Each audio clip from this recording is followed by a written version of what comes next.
So you've been thinking about giving Gundam Battle Operation 2 a try, but you don't know where to begin.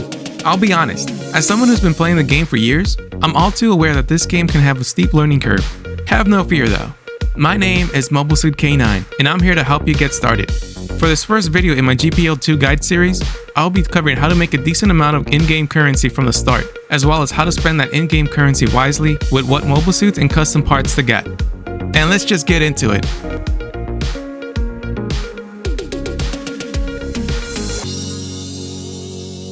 After you have successfully downloaded the game and started up, you will automatically be given a number of data points.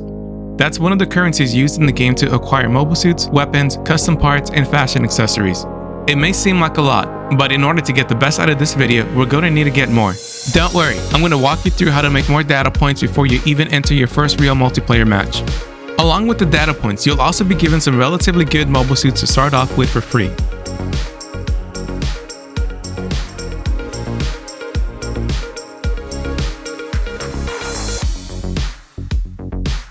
You'll then be automatically sent into the character creator. It's a fairly basic editor, so don't expect to be able to create whatever anime character you want.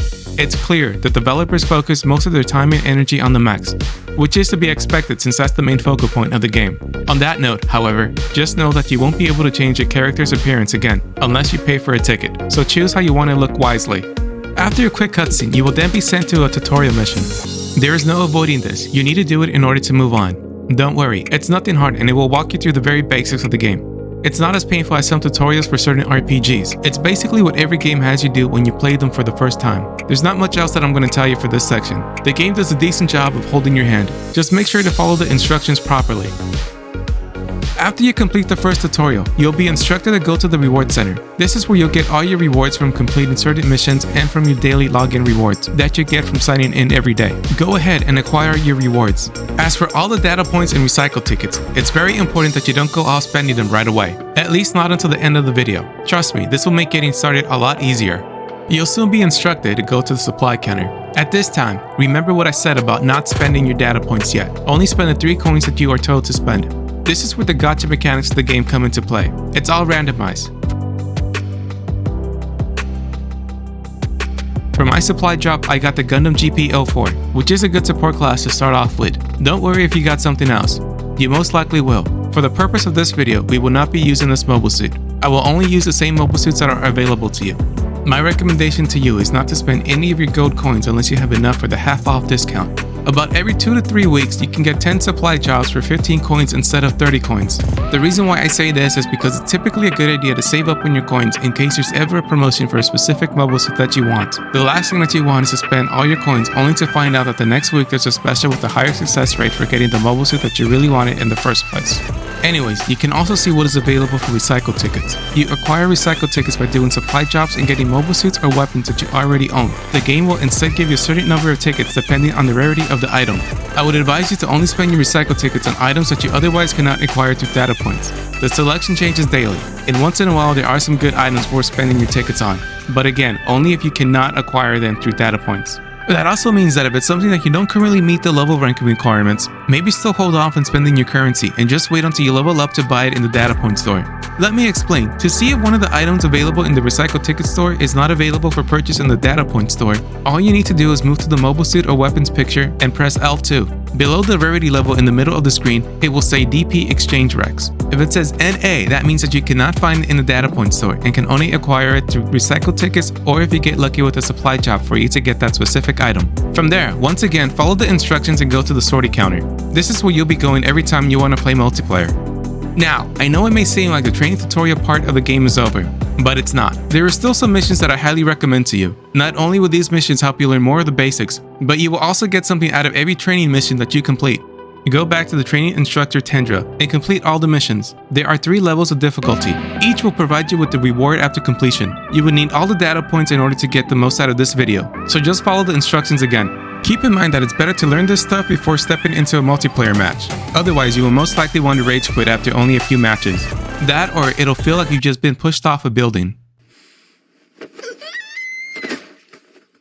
My only advice for these training missions is that once you get to the last missions, where you have to take out at least 2 enemies, is that you don't try to risk getting more kills than you're able to get. There are no bonuses if you get 3 or more kills. Focus on staying alive so you won't have to repeat any of the missions. And regardless if you get 2 or 5 kills, you're still going to get the exact same reward.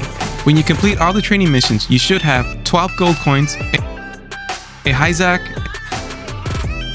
a high mobility Zaku late model, a Galguk Marine, a full armor Gundam, a GM custom, a G-Line light armor, as well as 3 GM trainers levels 1 through 3, and around an additional 310,000 data points. At this point, it may seem like you have all the data points that you need, but there is one more thing that you need to do, or 3 more things to do, as in 3 last missions. Now, on to the last part of your training. Go to the left of the sortie counter to where it says Battle Simulator. There will be an old man in a black coat. Go directly to him.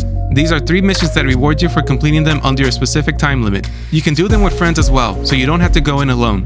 If you complete all 3 missions in under 3 minutes, you will get 3 rewards, including 3 gold coins for each mission. For you, since you're still getting started and your mobile suit selection is not as good, I recommend only trying to complete the missions in under 5 minutes. You will still get the first 2 rewards for each mission if you complete them in under 5 minutes. Go ahead and give these missions a try. For the first mission, you are only able to select the mobile suits that are provided to you. Look up their stats to familiarize yourself with the weapons available before going into battle. It's not hard to determine which one is the best, so just pick that one and focus on taking out the targets in the mission. For the last 2 missions, when I started this new account, I was given the EXS Gundam. If you already have this in your hangar, you can customize the weapon shortcuts for all its weapons. Your bread and butter should be the head income and the reflector income. Try to map out the weapon shortcuts so you can cycle through them in the way that works best for you. Don't worry if you don't have it, there are other mobile suits we can use. And don't worry about not being able to get 3 gold coins in under 3 minutes. When you complete all 3 missions in under 5 minutes, head over to the reward center and claim your rewards. You should have 3 different rewards and some data points. And now we're ready to spend some of that hard-earned data points. Now, before you buy any mobile suits at the DP exchange counter, go to the custom parts. These things will make your life a little easier. At this point, you should have more data points than you actually need. For everything that you're gonna get, this should cost around 500,000 data points. Go to the far right on the menu where it says Special and get the Special Leg Armor levels 1 through 4. Trust me, you don't want to cheap out on these parts. Getting new mobile suits is nice, but they're of little use to you if you keep having the legs broken in battle, and you become easy target practice for the enemy team. For space combat, you want to get the Special Back Armor levels 1 and 2. To be honest, I have never really had my back broken in space, so I generally only use these 2, even for the higher cost matches. Now, for defense, get the Anti-Ballistic Armor levels 1 through 3.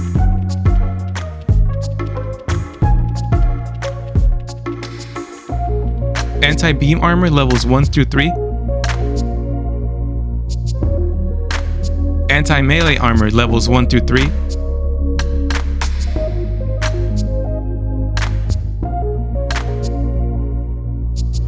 Strength Frame levels 1 through 4 to increase your mobile suit's HP. And Shield Reinforcement levels 1 through 5 to increase your mobile suit's shield HP, if your mobile suit has a shield.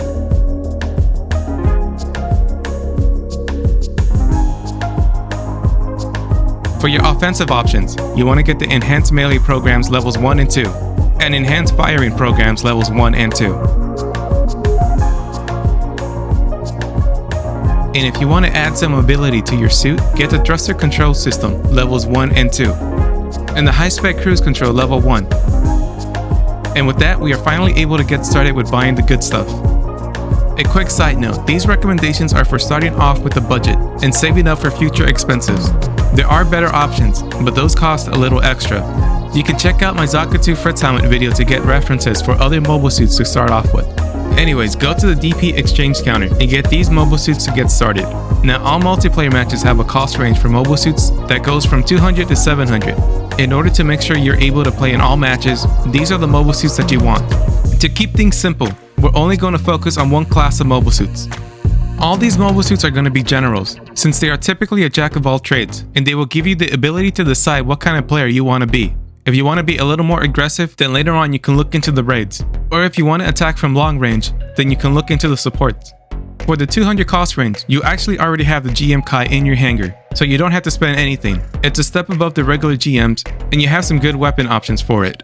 For 250, go again with the GM Kai, but this time it's the level 2 version. Some players might recommend the GM command at this cost. However, there are 2 different types of GM commands. One is only for ground combat, and one that is only for space combat. So that means that you would need to buy 2 suits. while the GM Kai can do both. It also has a little more HP. If you decide you want to try the GM commands later on, feel free to do so. They're also not that expensive. For cost 300, once again, GM Kai. Now it's the level 3. I recommend the GM Kai over the GM2 because at 300, your GM Kai is a level 3, which means you can use level 3 weapons, and it keeps this list a lot simpler. There is a belief among some players that anything above a level 2 is not worth playing. Regardless, at 300, that really doesn't matter that much, and the GM Kai with the machine gun is just as deadly. At 350, you don't have to spend anything because you already have the Power GM in your hangar. The game gave you this one for free, and it shares a lot of the same weapons with the GM Kai. That's another reason why I recommend these over the GM2. Now for the cost range between 400 to 600, get the Gundam. That's the original Gundam that is just called Gundam. The Gundam is one of the earliest mobile suits you could fully unlock from the very beginning, as you do not need to have a high rank in order to purchase it. Sure, there are other mobile suits available to you, but Gundam at 600 means you can use level 5 weapons. It also has a level 3 melee priority, which means you can break up a raid's melee attack. True, it will not have the same skills as other suits that are native to 550 and 600, but this video is intended to get you started with the budget and give you an idea of what you want to do later after you gain some experience. There are other suits that I will recommend in a future video. You can choose to wait for that video, and in the meantime look in your hangar to see what mobile suits the game has already given you for free. Make sure you have something between 400 to 650 at least. If you don't have anything at 700, just know you can use a 650 cost mobile suit in 700 with little difficulty for the most part. It won't feel out of place. Now there is a way to get the level 1 Gundam for free. However, this requires you to have already played a couple of matches in order for you to unlock it, and you'll need to play some ready matches as well, which can potentially be more intense than a normal quick match. Either way, the Gundam does not cost that much, so don't sweat it. If you do later unlock the Gundam for free, you'll at least score some free recycle tickets. It would also further enhance your already owned Gundam. Now, the reason why I recommend these 3 mobile suits over some other suits is because they all either share 1 or 2 weapons, meaning that you only have to buy 2 weapons and you have enough for all 3. The GM Kai and Power GM both use the same machine gun and the modified bazooka, and the Gundam uses the same regular bazooka as a GM Kai. So there you go, you're literally covering all your bases with these 3. Speaking of weapons, we finally come to the final part of the video, the weapons. Starting off with the machine gun, get the bullpup machine gun levels 1 through 3. Don't worry about spending points on the level 1 because it already came in the hangar with the GM Kai level 1. Both GM Kai and Power GM use this machine gun. If you want to give your GMs a little more firepower, go ahead and purchase the Hyper Bazooka Modified levels 1 through 3. Don't worry about the first level because you already got it for free when the Power GM was added to your hangar for free. For the Gundam, while I do believe that the Beam Rifle or Beam Rifle Super Napalm are better, I recommend getting the regular Hyper Bazooka, levels 1 through 5, to get you started since it's easier to learn. Either way, you already have the level 1 Beam Rifle from when you purchased the Gundam level 1. And now for the melee weapons, get the Beam Saber levels 1 through 3. Level 1 of course already came with the GM Kai, and also make sure to get the Beam Saber Enhanced levels 1 through 5. And with that, you're all set and ready to get started playing the game online. Best of luck to you. That's gonna do it for this video. I don't want to make it any longer than it already is, as I'm sure you're already feeling very eager to try out the game. I will be releasing another tutorial video soon that covers actual battle tactics. In addition, there will also be the advanced tutorial guide for getting mobile suits that are considered hidden gems, so you won't have to spend money on supply drops all the time. Be sure to subscribe to the channel so you know when those videos are released. In either case, you have all that you need to decide how you want to play the game. Don't be afraid to experiment. If you think there are better mobile suits that fit your preferred playstyle, you have more than enough data points to buy other suits. Just make sure to do your research before buying them. My last piece of advice is to keep in mind that when you are playing with random players, remember that also means that you are a random player to them. So be flexible and learn to adapt in order to survive. This has been MobileSuitK9 saying thanks for sticking till the end. I look forward to seeing you in the next video. Laters.